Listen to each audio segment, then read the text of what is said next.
আমরা সোশ্যাল মিডিয়ায় কাজ করি, যে যার কারণে আমরা ভালো বা খারাপ যাই বলো না কেন সব কমেন্টেরই আমাদের সম্মুখীন হতে হয়। তাতে আমাদের কোনো খারাপ বা ভালো লাগার কিছুই নেই, সবটাই আমাদের মেনে নিয়ে চলতে হয়। তবুও কি বলো তো, আজকে হচ্ছে জন্মাষ্টমী। তো একটা বোন কমেন্ট করেছে যে ভূতের মুখে রাম নাম কেন বলেছে বলো তো। এই যে জন্মাষ্টমী আসছে, তো আমাদেরকে তো সব ধরনের উৎসবেরই আগে থেকেই ভিডিও করে নিতে হয়। তো আমিও জন্মাষ্টমী উপলক্ষে ভিডিও করেছিলাম। তো একটা বোন লিখেছে যে ভূতের মুখে রাম নাম, যেহেতু আমি কৃষ্ণের নামে রিলস বানিয়েছি।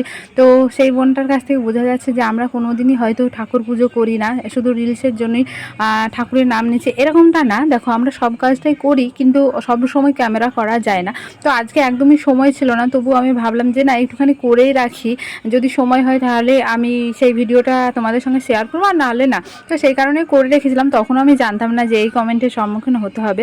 তো যাই হোক, নিজের হাতে সবটা করেছিলাম।